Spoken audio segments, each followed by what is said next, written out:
Kalau nak harapkan saya tolong pakaikan untuk bel nanti takut orang kata belum dihalalkan, mungkin tidak begitu lama. Tapi saya sanggup pakaikan untuk Jack. Tapi Jack boleh pakai lip gloss tu.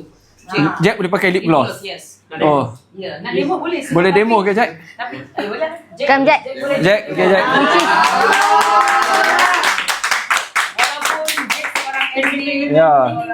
Sebab kalau nak Kat tengah je, kat ya, tengah. Jack kat tengah. Boleh membantu Ya. mensucikan diri lah. Kalau nak harapkan saya tolong pakaikan untuk bel nanti takut orang kata belum dihalalkan, mungkin tidak begitu lama. Tetapi bagi Jack,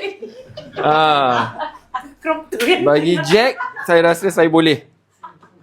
Boleh ya Jack? Boleh. Jack tahu tak dia apa? Lip gloss. Ya. Tak apa Jack. Jangan risau, kita golongan lelaki kadang-kadang kurang celik berkenaan isu-isu macam ni. Tak sebab Didi tunjuk tangan dia tu yang tahu. Oh ya ke?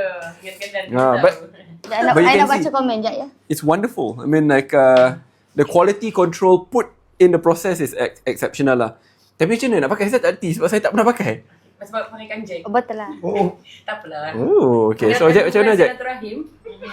Tak, pertama sekali kalau boleh ni tolong zoom dekat bibir Jack yang begitu berpecah-pecah. Oh my god. Berkerak-kerak.